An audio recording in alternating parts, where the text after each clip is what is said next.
The rifle lay on the examination table in the Kokura Arsenal's testing facility, captured from American forces during the fighting on Guadalcanal in late 1942. It was a standard-issue M1 Garand, serial number scratched and worn from combat use, the woodstock bearing the scars of jungle warfare. Japanese ordnance engineers gathered around it on the morning of February 3, 1943, their mission clear. Understand how this weapon worked, determine if it could be replicated, find its weaknesses. They had heard the reports from frontline commanders. American Marines were firing their rifles faster than Japanese soldiers could work their bolt-action Arisaka, type 38 seconds, and type 99 seconds. Much faster. The difference was not subtle. It was devastating.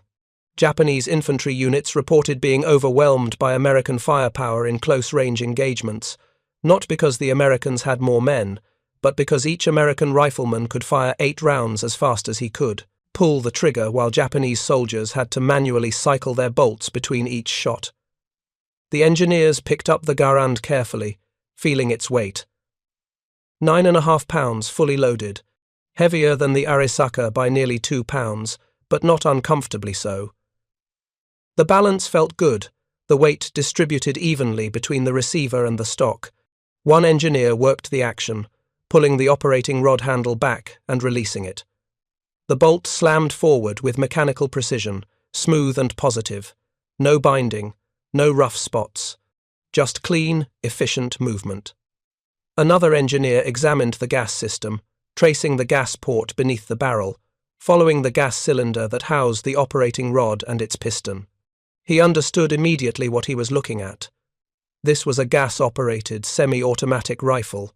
When fired, some of the propellant gas from the cartridge was diverted through the gas port, pushing the piston backward, cycling the action, extracting the spent case, cocking the hammer, and chambering a new round. All automatically. The shooter only had to pull the trigger again. If you're enjoying this deep dive into the story, hit the subscribe button and let us know in the comments from where in the world you are watching from today. The concept was not new. Japanese engineers had experimented with semi-automatic rifles before the war. The Type 4 rifle, developed in the late 1930s, used a gas-operated system similar in principle to the Garand. But the Type 4 had never entered full production. It was too complex, too expensive, too difficult to manufacture with Japan's industrial capacity. Only a handful of prototypes existed, used primarily for testing and demonstration. But this American rifle was not a prototype. It was a standard infantry weapon, issued to millions of soldiers. The implications were profound. If the Americans could mass-produce a semi-automatic rifle reliable enough for combat, distribute it to every infantryman in their military, and maintain it in the harsh conditions of jungle warfare, then American industrial and engineering capabilities were far beyond what Japanese intelligence had estimated. The chief engineer, a man named Nambu Kijiro, nephew of the famous pistol designer Nambu Kijiro, examined the rifle's most distinctive feature, the en-bloc clip system. He pressed the clip latch on the left side of the receiver and the follower arm popped up. He picked up one of the captured clips, a thin, stamped metal frame holding 8 30-06 cartridges in a single column. The clip was simple, just a piece of bent sheet metal with a spring steel retainer at the bottom. It weighed almost nothing. It was cheap to manufacture, probably costing only a few sen if produced in Japan, but the way it worked was brilliant in its simplicity. Nambu pushed down on the follower, inserted the loaded clip into the receiver from the top, and pressed down. The clip and all 8 rounds dropped into the magazine well with a distinctive metallic ping as the bolt flew forward and chambered the first round.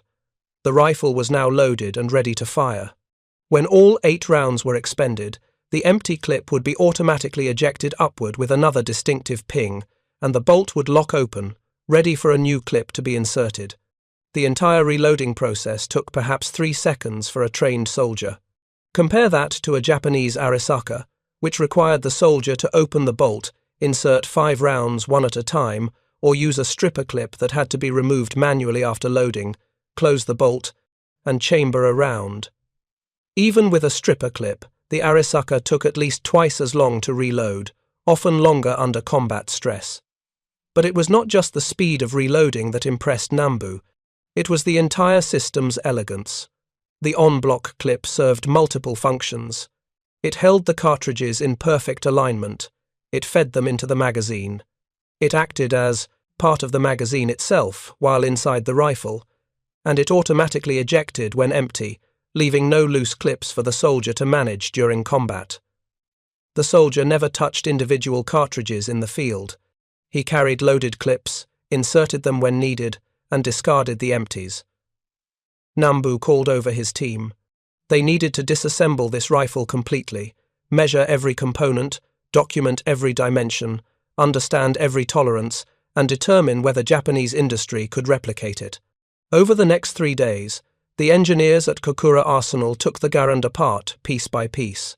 They removed the trigger group, examining the hammer, trigger, sear, and safety mechanism. They noted how the trigger pull was smooth and consistent, breaking cleanly at approximately 5.5 pounds of pressure. They removed the operating rod and gas cylinder, studying how the piston captured gas pressure and converted it into rearward motion. They examined the bolt, noting its 8 locking lugs that engaged the barrel extension, providing a strong lockup capable of handling the pressures generated by the 30-06 cartridge. They measured everything. Bore diameter, 4.17 inches. Chamber dimensions within tolerances of a few thousandths of an inch. Gas port diameter, 0.07 inches. Operating rod length, spring rates, and bolt carrier mass. Every measurement was recorded in precise detail, documented in technical drawings that would be compiled into a comprehensive report. What they discovered was both impressive and troubling. The Garand was manufactured to tolerances that Japanese arsenals rarely achieved in mass production. The barrel was made from high-grade steel, likely chrome-molybdenum alloy, hammer-forged and precision-rifled. The receiver was a complex machined forging requiring multiple operations on heavy machinery. The operating rod was heat-treated to specific hardness levels. The bolt required precision, machining to ensure proper headspace and lockup. But the most challenging component was the en-bloc clip system itself. Not the clip, which was simple enough. The challenge was the rifle's internal mechanism that accepted the clip, held it in place during firing, and ejected it when empty. This required a follower arm, a clip latch, an ejector mechanism, and precise timing to ensure the clip ejected at exactly the right moment when the last round was fired. Nambu examined the clip latch mechanism carefully. It was a small spring-loaded arm that held the clip in place while allowing the follower to push cartridges up into the feeding position. When the last round was stripped from the clip, the follower would push the empty clip upward with enough force to eject it from the receiver.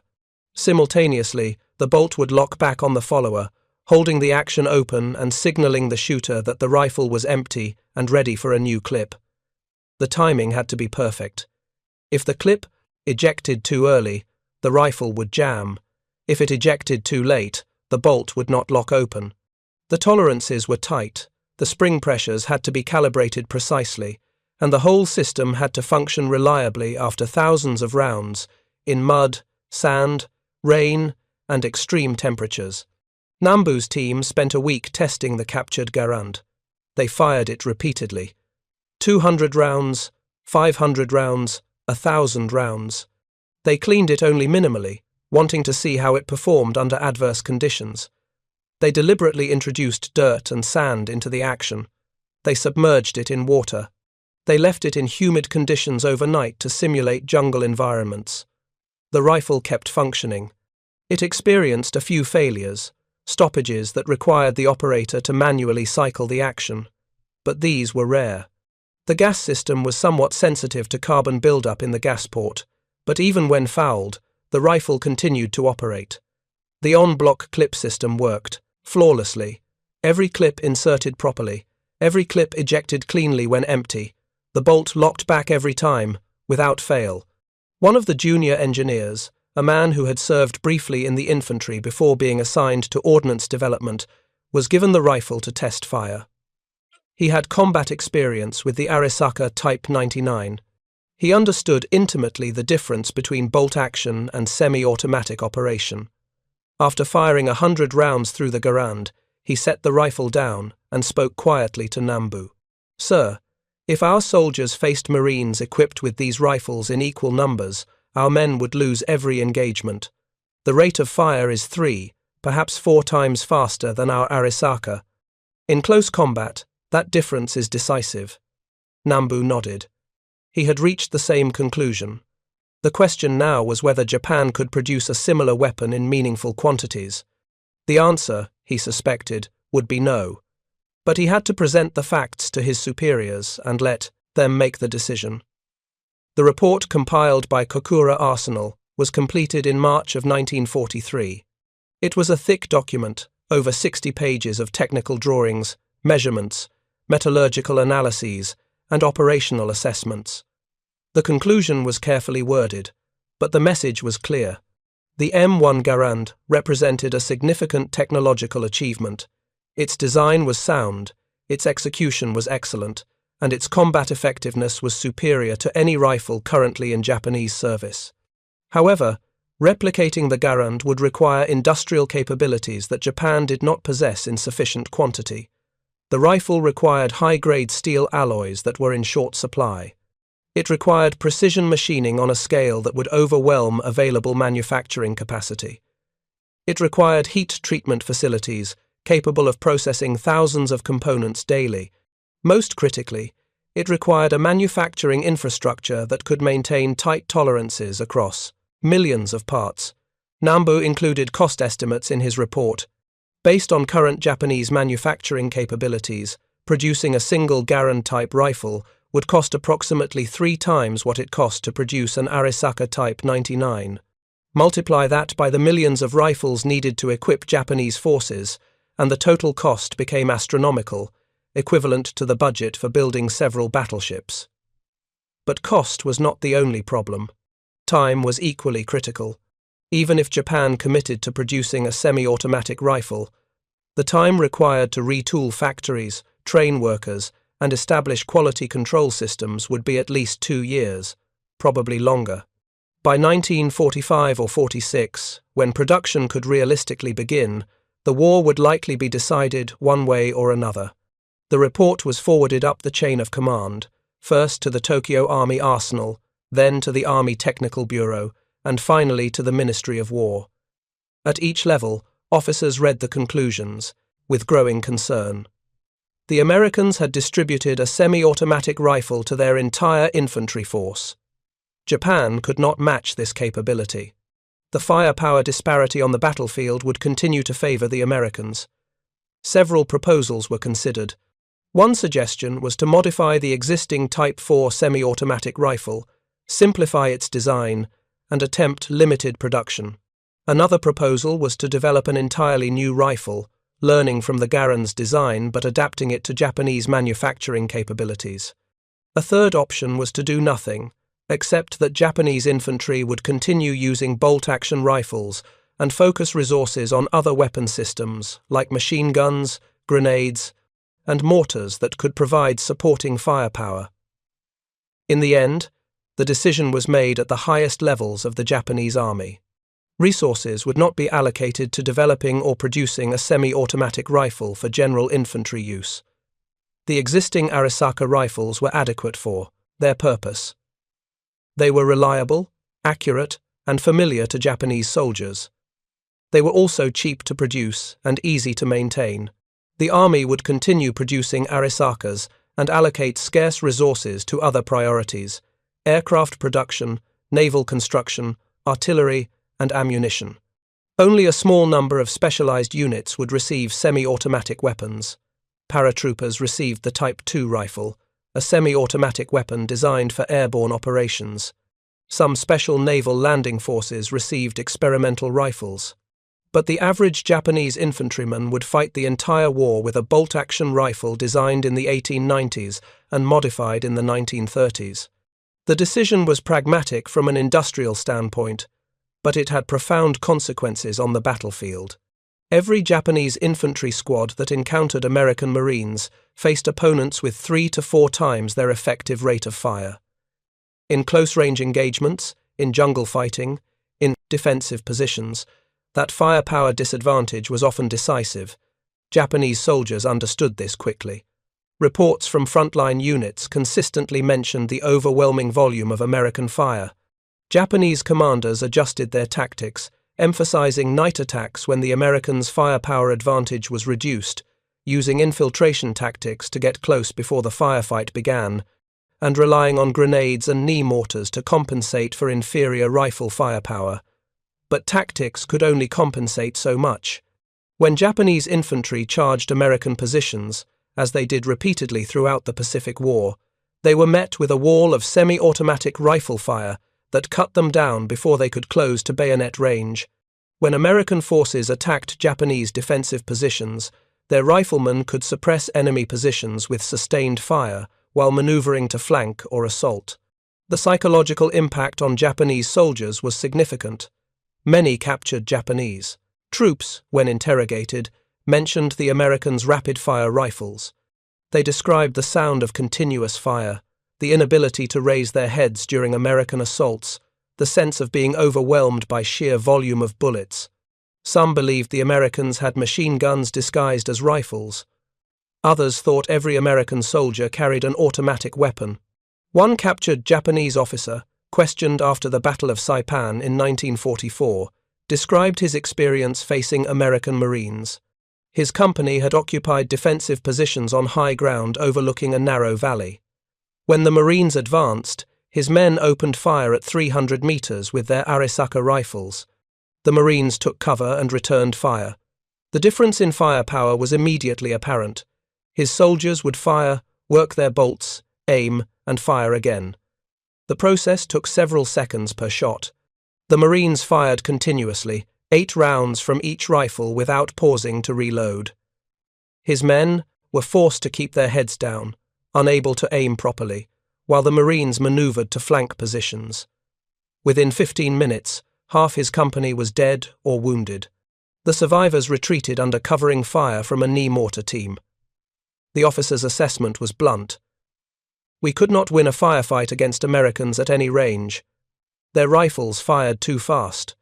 Our men were brave, but they could not lift their heads to aim without being shot." This pattern repeated across the Pacific theater.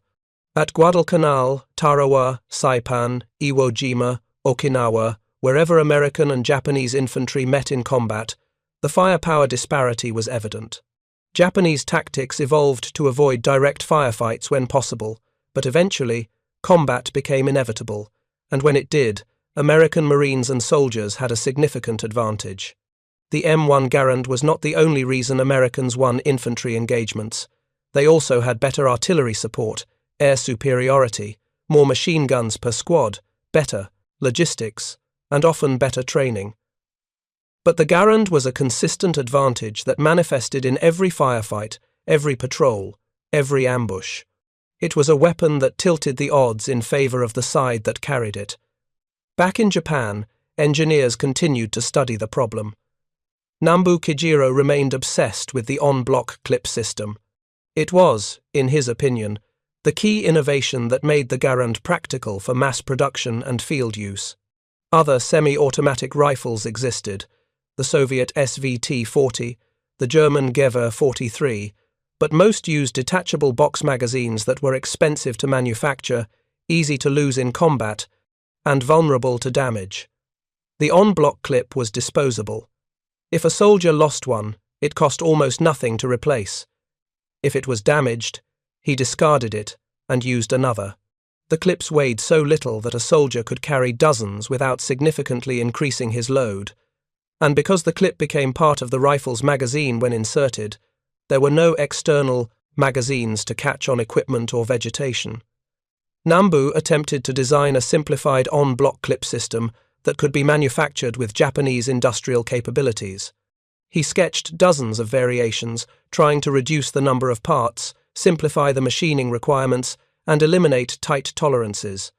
But every design he created had problems. Some were unreliable, some were too complex, some required materials that were unavailable. The fundamental issue was that the en-bloc system, while simple in concept, required precision manufacturing to function reliably. The clip had to fit precisely in the receiver. The follower had to push cartridges up with exact spring pressure. The ejection mechanism had to time perfectly with the last shot. Every component had to work together flawlessly, or the rifle would jam. Japan's manufacturing infrastructure in 1943 was strained beyond capacity.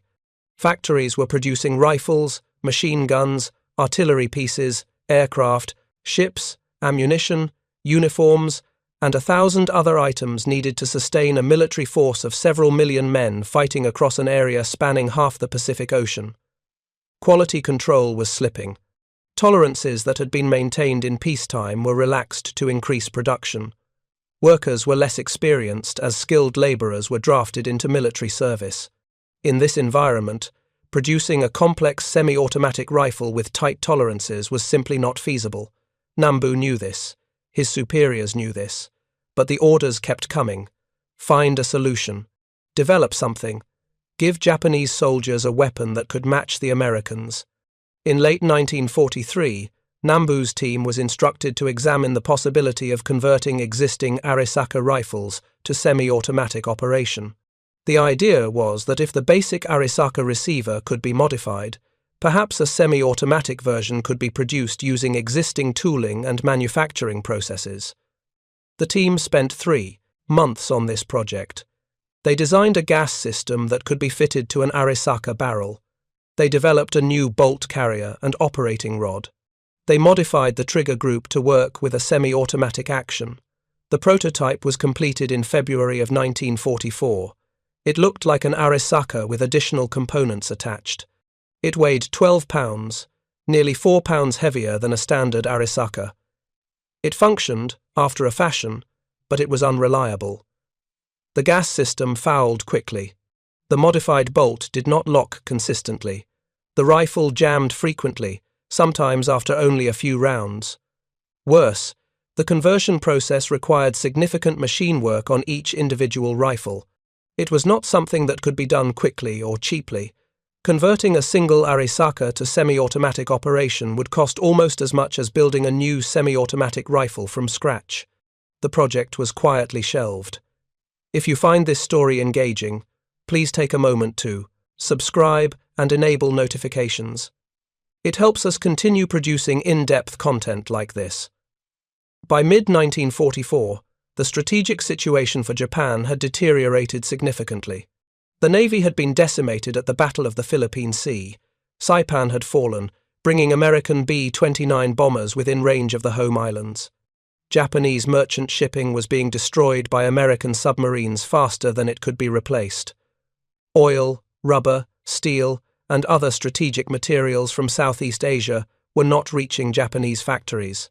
In this context, the question of semi-automatic rifles became almost irrelevant. Japan was struggling to produce enough standard rifles to equip its forces. Artillery ammunition was being rationed. Aircraft production was being prioritized for kamikaze missions. The idea of retooling factories to produce complex semi-automatic rifles was no longer even discussed. But Japanese soldiers continued to face American forces armed with M1 Garands, and they continued to report the same experience. They were outgunned. They were overwhelmed by American firepower. They could not win firefights against Marines who could fire 8 rounds as fast as they could pull the trigger. One Japanese sergeant, captured on Peleliu in September of 1944, was asked by his American interrogators what weapon he feared most. He did not say flamethrowers, though those were terrifying. He did not say tanks or artillery, though those caused terrible casualties. He said, "Your rifle, the rifle that fires many times without stopping. When your Marines attack with those rifles, we cannot stop them. We fire 1 shot, they fire 8. We die before we can reload." That assessment, from a veteran soldier with years of combat experience, summarized the impact of the M1 Garand on Pacific infantry warfare. It was not a wonder weapon that single-handedly won battles, but it was a consistent, reliable advantage that manifested in every engagement. It allowed American soldiers and Marines to put more bullets downrange in less time, to suppress enemy positions more effectively, to maintain fire superiority during assaults, and to defend against attacks with devastating firepower. The Garands designer, John Garand, was a Canadian-born engineer who had immigrated to the United States as a young man. He began working at the Springfield Armory in Massachusetts in 1919, and he spent the next 15 years developing semi-automatic rifle designs. His first prototypes used primer-actuated systems, where the force of the primer explosion was harnessed to cycle the action. These designs did not work well. He switched to gas operation in the late 1920s, developing a rifle that tapped gas from the barrel to drive a piston and operating rod. The design went through dozens of iterations, each one refining the gas system, improving reliability, reducing weight, and simplifying manufacturing. By 1932, Garand had developed a design that worked reliably, the U.S. Army tested it extensively, comparing it to other semi-automatic rifles, including designs from John Pedersen and others. In January of 1936, the U.S. Army formally adopted Garand's rifle as the M1. Production began slowly at Springfield Armory. Early rifles cost approximately $85 each to produce, expensive compared to the Springfield M1 903 bolt-action rifle, which cost about $25. But as production increased and manufacturing processes were refined, costs came down. By 1940, Springfield Armory was producing M1 rifles for about $45 each. When the United States entered World War II in December of 1941, M1 production was expanded dramatically. Winchester Repeating Arms Company was contracted to produce M1 rifles at their factory in New Haven, Connecticut. By 1943, both Springfield and Winchester were producing rifles at maximum capacity, tens of thousands per month. The total production of M1 Garands during World War II exceeded 4 million rifles. Springfield Armory produced approximately 3,400,000. Winchester produced approximately 500,000. International Harvester and Harrington and Richardson also produced M1 rifles in smaller quantities later in the war and during the Korean War. 4 million rifles represented an enormous commitment of resources, but the United States had the industrial capacity to sustain that production while simultaneously producing millions of other weapons. American factories were outputting rifles, machine guns, submachine guns, pistols, artillery pieces, tanks, aircraft, ships, trucks, radios, and ammunition in quantities that seemed impossible to other nations. Japan's entire rifle production during World War II was approximately 3.5 million Arisaka rifles of all types. The United States produced more M1 Garands alone than Japan produced total rifles, and the M1 was a far more complex weapon requiring more machine time, more skilled labor, and more expensive materials. The disparity in industrial capacity was staggering. But what made the M1 Garand particularly significant was not just that it was produced in large quantities. It was that it was distributed to every American infantryman, not to specialists or elite units, but to every rifleman, in every company, in every division. The standard American infantry squad in World War II consisted of 12 men. 8 of those men carried M1 Garands. That was 8 semi-automatic rifles per squad. A Japanese infantry squad consisted of 13 men. 11 of those men carried Arisaka bolt-action rifles. The squad had 1 light machine gun, a Type 96 or Type 99, which provided automatic fire. But the individual riflemen were armed with bolt actions. In a firefight between these two squads at close range, the Americans could put out roughly 3 to 4 times as many rounds per minute from their rifles alone. Add in the squad's Browning automatic rifle, and the firepower disparity was even greater. Japanese commanders understood this disparity and developed tactics to compensate. They emphasized night fighting, where visibility was limited, and American firepower advantages were reduced. They used infiltration tactics, getting close to American positions before initiating combat to minimize the time Americans had to bring their firepower to bear. They relied heavily on grenades, knee mortars, and machine guns to provide supporting fire. But ultimately, tactics could only do so much. When Japanese infantry had to attack across open ground, when they had to defend positions against American assaults, when they were caught in ambushes or forced into meeting engagements, the firepower disadvantage was decisive. American units with M1 Garands consistently defeated Japanese units with Arisaka rifles when other factors were roughly equal. 1.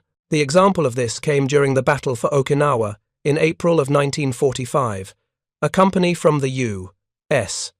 7th Infantry Division was advancing through a valley when they encountered a reinforced Japanese platoon occupying defensive positions on a hillside.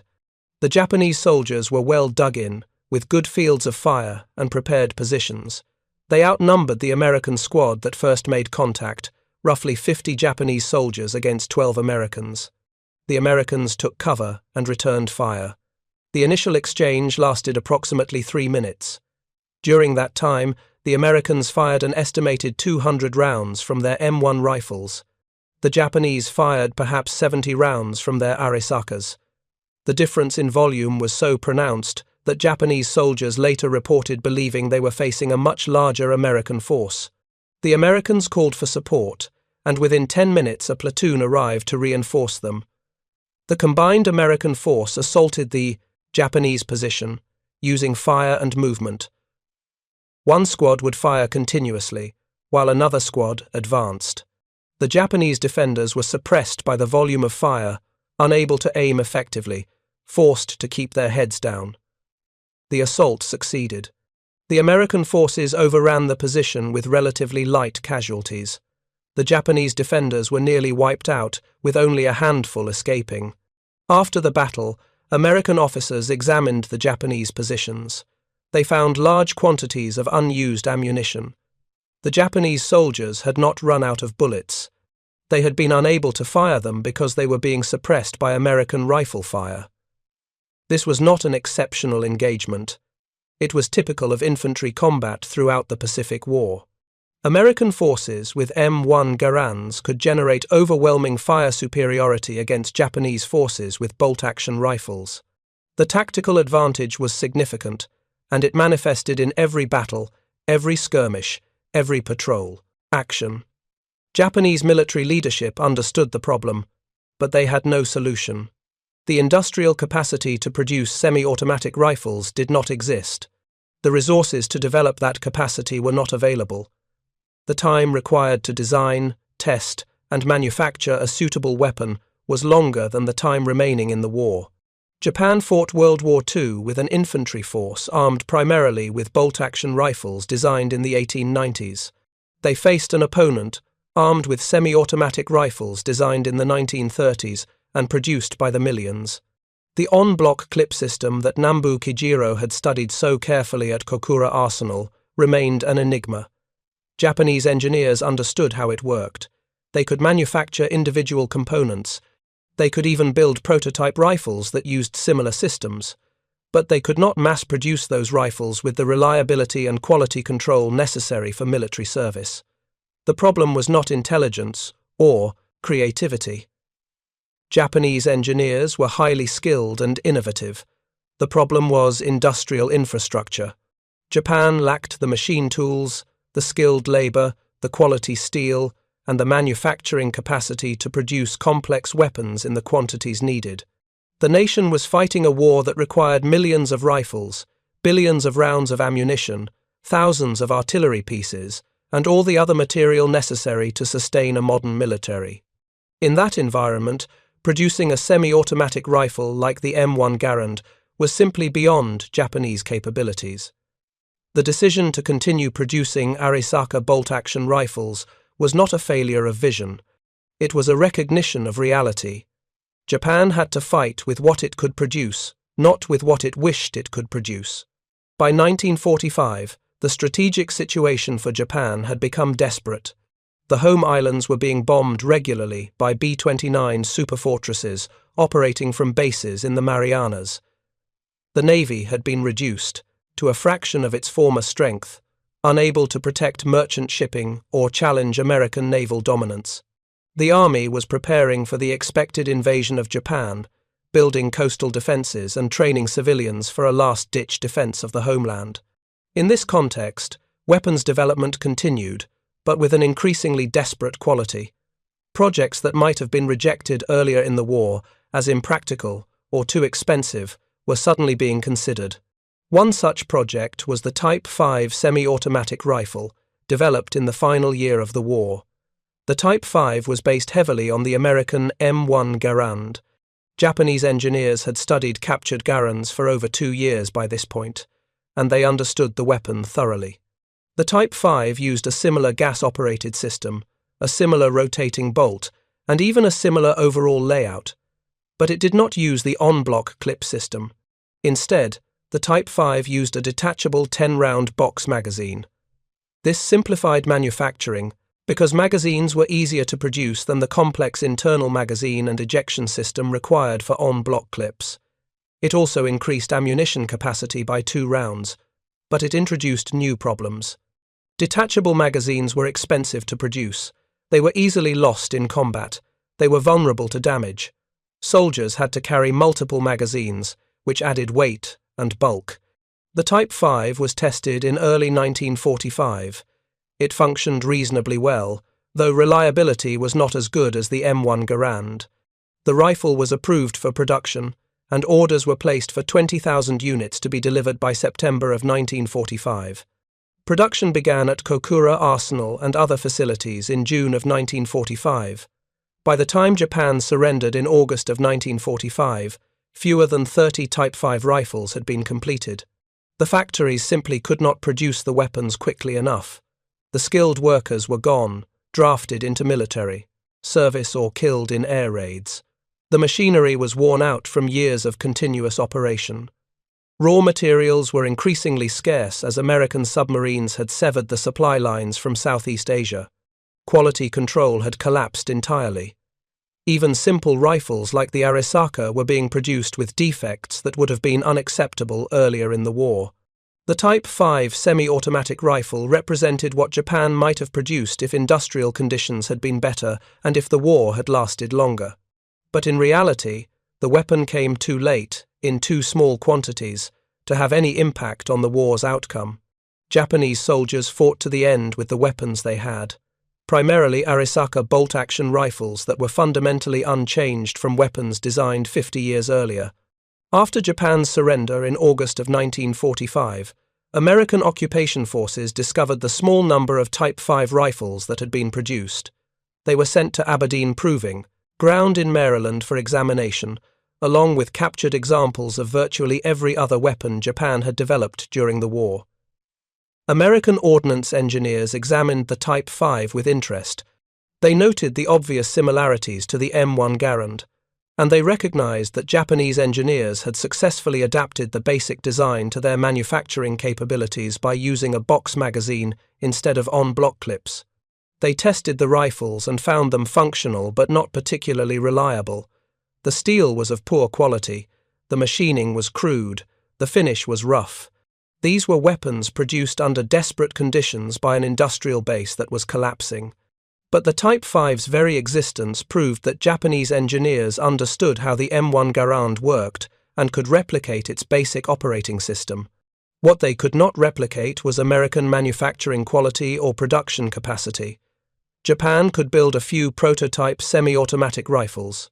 The United States had built over 4 million and had the capacity to build millions more. The story of Japanese attempts to replicate the M1 Garand illustrated a fundamental truth about World War II. The war was decided as much in factories as on battlefields. The side that could produce more weapons, more ammunition, more vehicles, more aircraft, and more of everything else needed for modern warfare had an overwhelming advantage. Individual weapons mattered. Training mattered. Tactics mattered. But industrial capacity mattered most of all. John Garand, the designer of the M1 rifle, continued working at Springfield Armory after World War II. He developed improved versions of his rifle and worked on other projects, including rifle grenades and grenade launchers. He retired in 1953 after 34 years of service at Springfield Armory.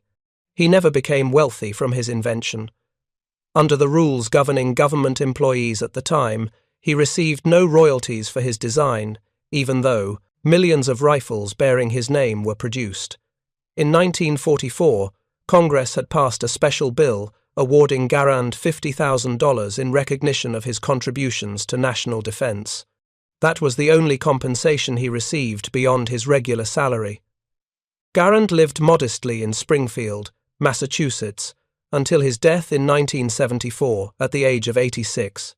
By that time, the M1 Garand had been replaced in U.S. military service by the M14 rifle.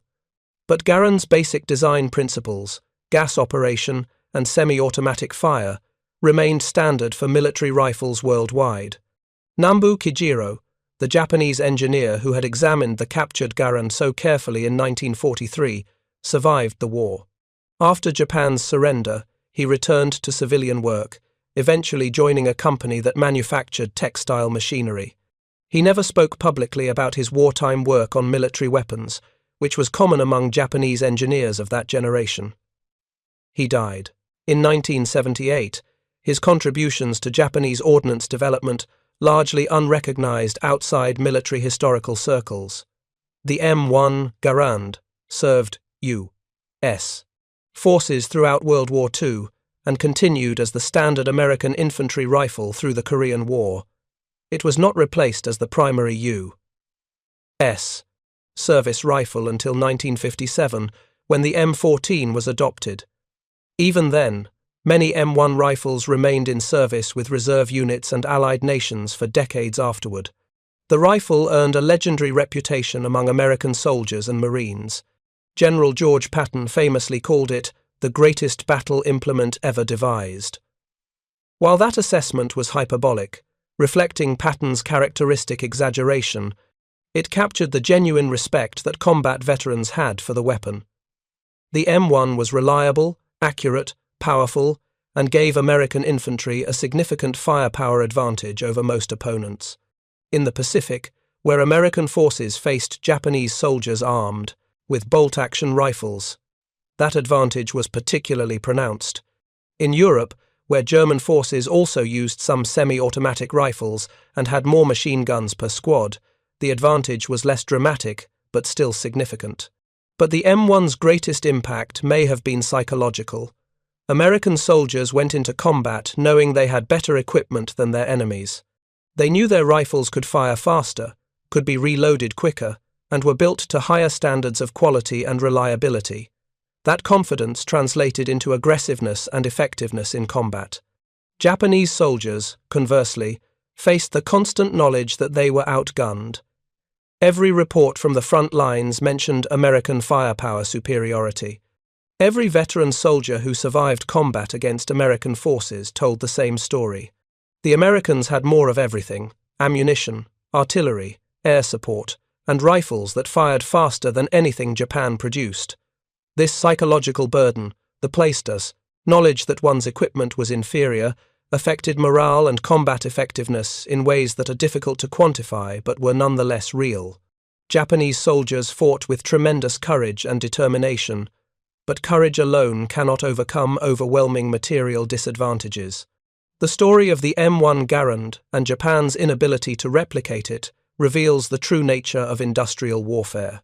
In conflicts between modern nations, the ability to design weapons matters, but the ability to manufacture those weapons in quantity matters more. The ability to maintain quality control across millions of units matters. The ability to train soldiers to use those weapons effectively matters. The ability to supply ammunition, spare parts, and replacement weapons matters. Japan lost all of these competitions, not because Japanese engineers were less capable than their American counterparts.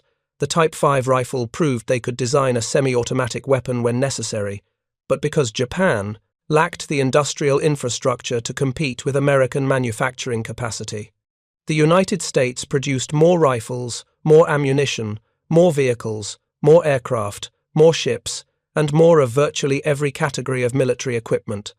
The disparity was so great that it rendered tactical and operational skill almost irrelevant. A Japanese infantry platoon armed with Arisaka bolt-action rifles no matter how well trained or courageously led, could not defeat an American platoon armed with M1 Garands when all other factors were equal. The firepower difference was simply too great. Japanese commanders knew this. They adjusted their tactics accordingly, emphasizing night attacks, infiltration, and defensive fighting from prepared positions. But eventually, combat became inevitable, and when it did, American firepower usually prevailed.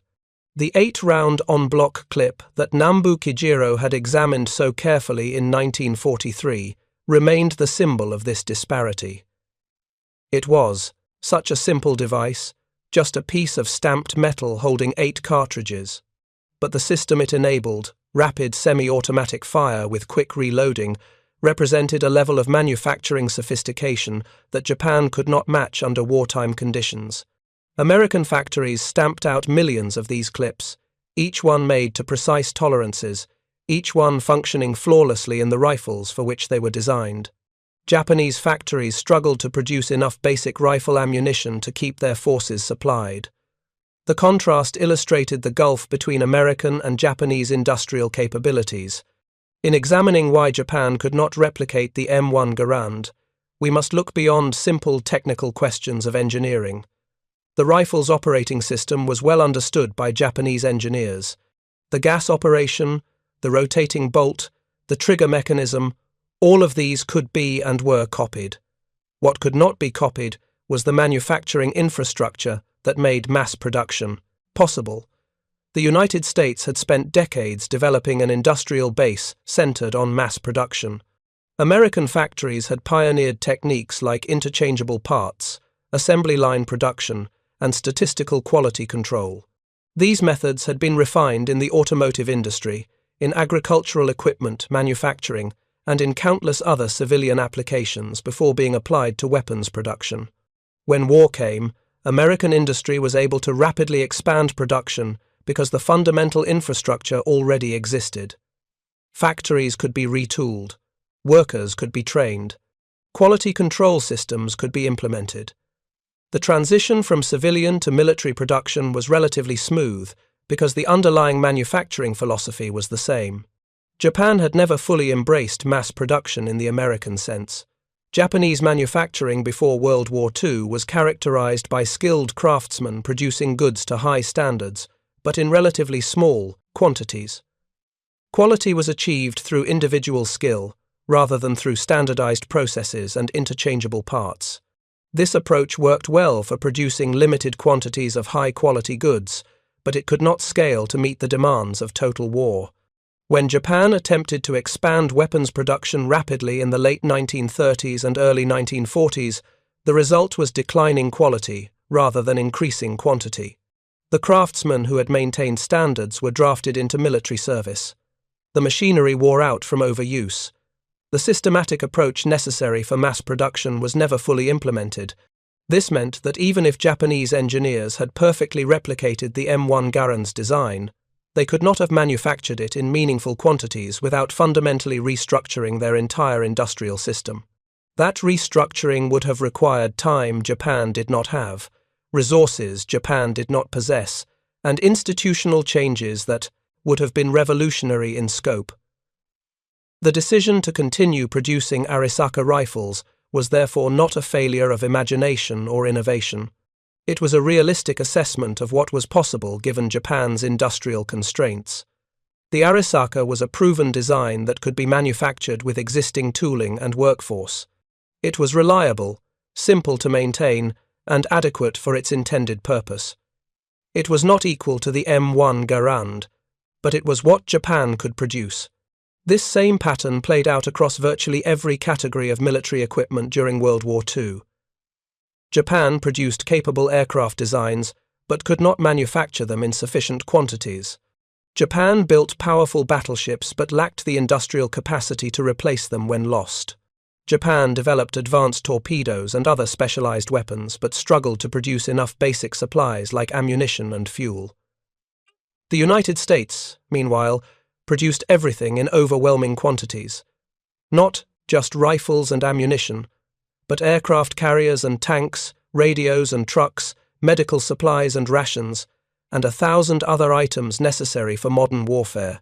The industrial advantage was so pronounced that American forces often won simply by overwhelming their opponents with superior numbers of everything. For the Japanese soldiers who faced this industrial juggernaut, the experience was demoralizing. They were told that Japanese spirit and determination would overcome material disadvantages. They were assured that Bushido, the warrior code, mattered more than equipment.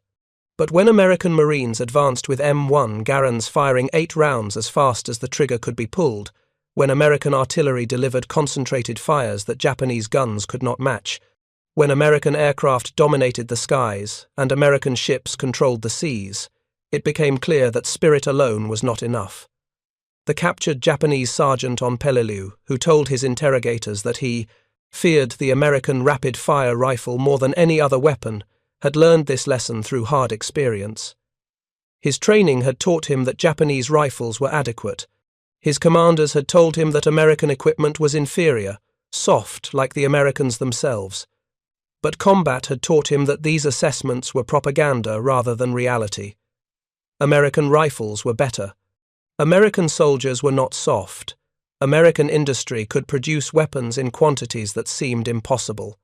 These revelations, multiplied across millions of Japanese soldiers throughout the Pacific War, contributed to the erosion of morale that characterized Japanese forces in the final years of the war. When soldiers know they are outgunned, when they understand their equipment is inferior, when they see the evidence of enemy industrial superiority in every engagement, it becomes difficult to maintain the belief that victory is possible. This was the true impact of the M1 Garand on the Pacific War. It was not that the rifle won battles single-handedly. Other factors, artillery, air power, naval support, logistics, were often more important in determining outcomes. But the M1 represented American industrial and technological superiority in a form that every soldier could see and experience directly. Every Japanese infantryman who faced Marines with M1 Garands understood that America could produce better weapons. Every engagement where American firepower overwhelmed Japanese positions reinforced the lesson. And every report from the front lines carried the same message back to Japan. They were fighting an enemy with resources they could not match. Thank you for watching. For more detailed historical breakdowns, check out the other videos on your screen now, and don't forget to subscribe.